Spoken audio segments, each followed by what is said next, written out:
ओम सजात्म स्वरूप परम गुरु शुद्ध चैतन्य स्वामी ने नमः। जानने वाला ही जानने में आ रहा है। मैं आत्मा निरंतर सदा सर्वदा सहज सर्वक्षेत्र सभी को स्वयं से स्वयं को ही जान रहा हूँ। मुझे मेरे साथ ही संबंध है और दृष्टि अपेक्षा से मेरी पर्याय के साथ स्वस्वामी संबंध है। मैं आत्मा मेरे अनंत गुण और एक एक गुण की हर समय में उत्पादव्य होने वाली पर्याय, इतना सा मेरा परिवार, इसके अलावा एक अणु परमाणु मात्र भी परद्रव्य पर भावों में मैं नहीं और मेरा नहीं, ऐसी मान्यता, ऐसा निर्णय, ऐसा श्रद्धान होना, इसका नाम सम्यक दर्शन। सम्यक दर्शन की कोई परिभाषा पूछे तो इतना सा, और मुझे सम्यक दर्शन हुआ कि नहीं हुआ कैसे पता चलेगा? कौन बताएगा? या तो केवली परमात्मा, वो आज है नहीं, मन परेगा नहीं, आज है नहीं। स्वयं से स्वयं को निर्णय करना पड़ेगा, और किसके माध्यम से? सद्गुरु या सत्शास्त्रों के माध्यम से। जो सम्यक दर्शन केवल ज्ञान और मोक्ष की जो परिभाषा, जो अवस्था, उस वक्त का परिणमन बताया है, अपने वहां कंपैरिजन करें। क्या परद्रव्य परभावों में मैं आसक्त हो रहा हूं? क्या परद्रव्य परभावों में मेरी रुचि है? क्या वो मुझे अपने लग रहे हैं? और लग रहे हैं तो समझना सम्यक दर्शन नहीं है। खाली आत्मात्मा करने से सम्यक दर्शन नहीं होता है। दोनों परद्रव्यों से, परभावों से, इस संसार से, परिवार से, शरीर के प्रति अनासक्त भाव कितना है, औदासीन्य वृत्ति कितनी है, वैराग्य भाव कितना है। वैराग्य की पराकाष्ठा हो जाए और एकमात्र उपयोग निरंतर स्वद्रव्य, स्वज्ञान, स्वभाव की तरफ जाने लगे, अब उसे और कोई रुचिकर न लगे। संसार में है चौथे गुण स्थानक में, अविरत है, लेकिन झंकना कहाँ है? संसार से कब छूटूं, कब छूटूं, कब छूटूं, और अनंत काल के लिए अपने स्वरूप में, अपने स्वभाव में कब लीन हो जाऊं। ऐसी जिसे भीतर से झंकना है, वही जीव सच्चा सम्यक दृष्टि है। क्योंकि भीतर की क्रिया, भीतर की भाव तो बाहर वाले लोगों को पता नहीं पड़ेगा।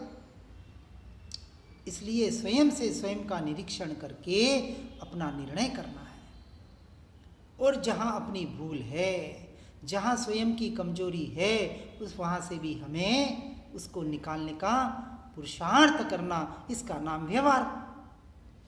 और स्व में रमणता करना, इसका नाम निश्चय। अब निश्चय, व्यवहार, ये शब्दों में भी नहीं अटकना है। निश्चय है लक्ष्य। स्व रमणता, इसका नाम निश्चय, और पर रमणता, इसका नाम व्यवहार। और इसका नाम भी व्यवहार नहीं, व्यवहाराभास, व्यवहार ही नहीं। व्यवहार तो पर द्रव्य से छूटकर, पर भावों से छूटकर स्वयं में रमणता के लिए जो बीच की क्रिया है, जो बीच के भाव है, वो व्यवहार। क्योंकि निश्चय में तो कोई व्यवहार ही नहीं है। जहाँ व्यवहार है वहाँ निश्चय नहीं है, और जहाँ निश्चय यानी स्वरूप रमणता है, वहाँ अंश मात्र भी व्यवहार नहीं है। इस अपेक्षा से समझना है। इसलिए इस बात को कहते हैं कि क्रिया के वक्त और विकल्पों के वक्त और भाव के वक्त निरंतर सतत 24 कलाक, कितने 24 घंटे निरंतर चिंतन रखने के लिए बताया।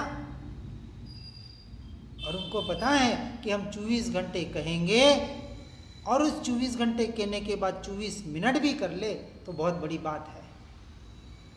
कितना? 24 मिनट। इसलिए हम तो अभ्यास देते हैं कि अपने मोबाइल, आज तो हर के पास मोबाइल होता है, एक अलार्म लगा दो हर घंटे का एक अलार्म, और उसमें आपका वॉइस टेप कर लो।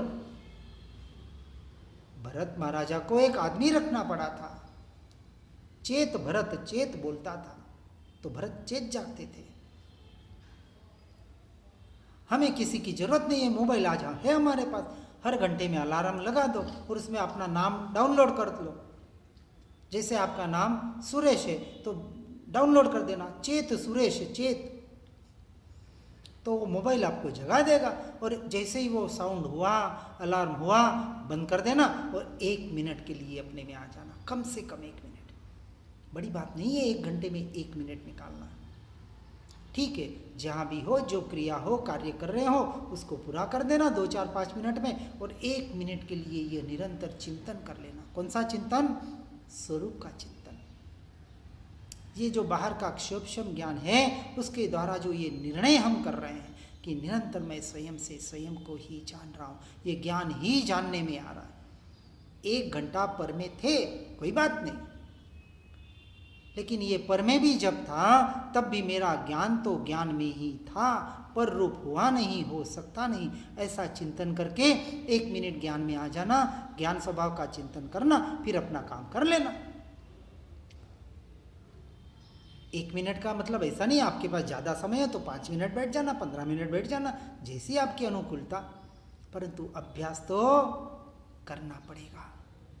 इसलिए जानने वाला ही जानने आ रहा है, इसी का नाम आत्मश्रद्धान, सम्यक दर्शन। ऐसा ज्ञान ही सम्यक ज्ञान, और ऐसी लीनता ही सम्यक चारित्र है। इसके अलावा सम्यक शब्द कहीं मत जोड़ लेना। सम्यक यानी सच्चा, यथार्थ, परमार्थ। इसलिए आज जो महाविद्य क्षेत्र में सिमंदर स्वामी की वाणी खिल रही है, और उस वाणी में मनुष्य तो छोड़े, लेकिन तिर्यंच भी सम्यक दर्शन को पा रहे हैं। मनुष्य तो केवल ज्ञान तक पहुंच रहे हैं, लेकिन सम्यक दर्शन की हम यदि बात करें तो पशु पक्षी भी सम्यक दर्शन पा सकते हैं। चारों गति में सम्यक दर्शन हो सकता है, और हम तो मनुष्य जैसे मनुष्य। अब वहाँ नारकी में सम्यक दर्शन होता है, वहाँ नारकी कौन सी क्रिया करने जाता है, कौन से त्याग पचखान करने जाता है,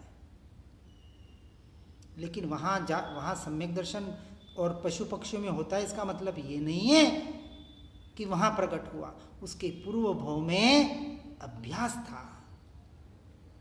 और यदि आज अभ्यास यहाँ से करके जाएंगे तो अगले भाव में जहाँ भी होंगे, भले इस भाव में सम्यक दर्शन होवे या न होवे, अब वहाँ दृष्टि नहीं करनी है कि सम्यक दर्शन हुआ कि नहीं हुआ, कब होगा, केवल ज्ञान कब होगा, मोक्ष कब होगा। अरे जब होना होगा, जब हो जाएगा।